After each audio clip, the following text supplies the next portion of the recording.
नवजोत सिंह सिद्धू किसके नेता है? सवाल पूछने लायक नहीं आप जैसे वरिष्ठ एंकर के लिए।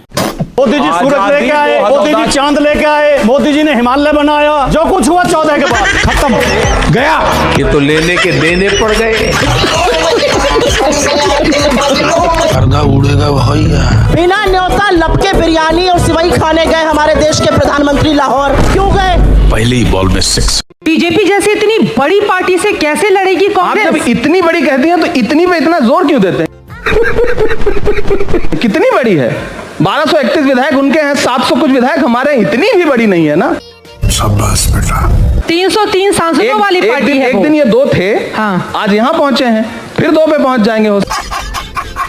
मोदी युग लेकिन जब ये से शुरू हुआ है लगातार ग्राफ गिरा नहीं है मोदी कांग्रेस पार्टी का। युग क्या युग? या तो सतयुग होता है, या तो द्वापर होता है, या तो कलयुग होता है, या तो त्रेता होता है। मोदी युग क्या है? कभी आपने बात की हिंदू राष्ट्र की उनसे? नहीं, जरूरत ही नहीं। हम कभी सरकार के भरोसे हिंदू राष्ट्र की नहीं है। एक बात और बड़ी कैसे बनेगा? हम समझाता हूँ। हिंदू, इस देश का हिंदू अपने आप को पहले कट्टर हिंदू बनाए, अच्छा, तब भारत हिंदू राष्ट्र। कट्टर हिंदू की जरूरत क्या है? आप अंधविश्वास फैलाते हैं और अपने मतलब को बताते हैं कि हमको दिखता है, ये कहते नहीं दिखता है। एक पत्रकार का भी आपने पर्चा खोल दिया था, बेचारा बड़ा गाली खाया बाद में। देखिए, परंपरा हमारी आप पर भी आरोप लगा कि उसके फेसबुक से आपने पढ़ लिया था। धंधा बंद करवाएगा क्या?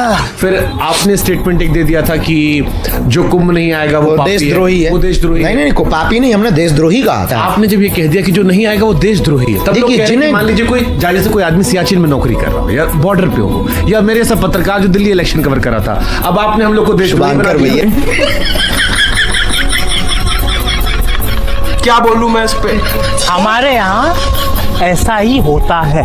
रामजी लाल सुमन जी ने क्या बोला है? क्या? मुसलमान बाबर की औलाद हैं। फिर से आगे रे बाबा। तुम राणा सांगा की औलाद हो। रुको जरा। उसमें तुम किसके लिए है? अभी पता चलेगा। तुम हिंदुओं के लिए है। अब गर्दा उड़ेगा भैया। सदन के अंदर ये बोला कि अगर मुसलमान बाबर की औलाद है, अगर कुछ उड़ गए, खोट है इसके दिल में। आधा सच बोलना झूठ बोलने से भी ज्यादा खतरनाक होता है। ये बड़ी अच्छी बात कही है। फिर आपने कहा कि तुम किसके लिए कहा? तुम कहा बीजेपी वालों के लिए, लेकिन आपने उसमें जोड़ दिया हिंदू समाज के लिए कहा। शर्म की बात, हिंदू शब्द उन्होंने प्रयोग ही नहीं किए। पूरे उनकी लाइन पे मैं इनके 2 सर्वोच्च नेताओं के बयान आपको बताता हूं जो इस समय सोशल मीडिया पे चल रहे हैं। अभी मजा आएगा ना भिड़ो। मोदी जी कह रहे हैं मेरा घर मुसलमानों के बीच में था, ईद पर हमारे घर मुसलमानों के घरों से खाना आता था। ये सच नहीं है ना?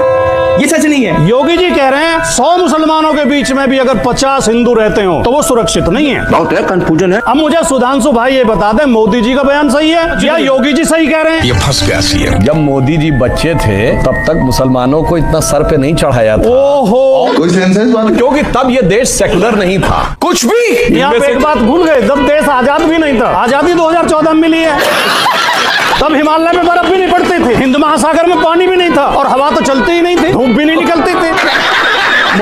चलो मैं दिखाती हूँ क्या। सोनिया जी का लक्ष्य राहुल जी को पीएम बनाना, स्टालिन का लक्ष्य अपने बेटे को सीएम बनाना, और मुलायम सिंह जी बेटे को बनाकर ही गए। कहना क्या चाह रहे हैं भाई आप? जिनका लक्ष्य ही अपने बेटे बेटी भतीजों का कल्याण हो, वो गरीब का कल्याण कर सकता है क्या? तू मुझे गलत मत बोल, तू अपनी गर्बान में झांक के देख। क्या साबित करना चाहता है तू? बताता हूँ, पहले ये देखो। भारतीय क्रिकेट कंट्रोल बोर्ड के सचिव जय शाह साल 2024 तक एशियन क्रिकेट काउंसिल के अध्यक्ष बने रहेंगे। अंकल ये कौन है? मेरा पुत्र। जिनका लक्ष्य ही अपने बेटे बेटी भतीजों का कल्याण हो, वो गरीब का कल्याण कर सकता है क्या? नहीं। ये अपने घर शीशे के हों, वो दूसरों पर पत्थर नहीं फेंका करते। राम मंदिर तो नहीं आए। बाबर की कब्र के ऊपर 1959 में नेहरू जी गए। क्या बात कर रहे हैं? बाबर की कब्र पे 1968 में इंदिरा गांधी गई। बाबर की कब्र पे मनमोहन सिंह के साथ ये गए राहुल गांधी 2005 में। अब गर्दा उड़ेगा भैया। बिना न्योता लपके बिरयानी और सिवई खाने गए हमारे देश के प्रधानमंत्री लाहौर। क्यों गए? पहली बॉल में सिक्सर। बिना न्योते के ISI को पहली बार हिंदुस्तान की सरजमी पठानकोट पे किसने बुलाया? आपकी सरकार, आपके प्रधानमंत्री ने। कह दो कि ये झूठ है। असलियत ये है, अडवाणी जी पाकिस्तान गए, क्यों गए शिरकत करने, क्यों गए सिर झुकाने? नहीं माँ, ये सच नहीं है। उस जिन्ना के सामने जिसने यहाँ पर हिंदुस्तान पाकिस्तान का बंटवारा किया। आपने राम मंदिर का इनॉग्रेशन किया, बहुत अच्छी बात है। कितने शंकराचार्य वहां दिखे? बात तो सही है। आपने शिलान्यास में दलित राष्ट्रपति को क्यों नहीं बुलाया? Good question. हिंदू धर्म में होने के नाते कहती हूँ, बीफ की कंपनी तक से चंदा लिया है। अरे बोलना बुढ़े, बोलती क्यों बंद हो गई? किस स्वयंभू हिंदू धर्म के ठेकेदार बनते हैं आप? शर्म कीजिए आप लोग। खत्म, गया। दलाल दलाल। ये तो लेने के देने पड़ गए। मुझे कैसे भी करके निकाल मेरे भाई, मैं फंस जाऊंगा।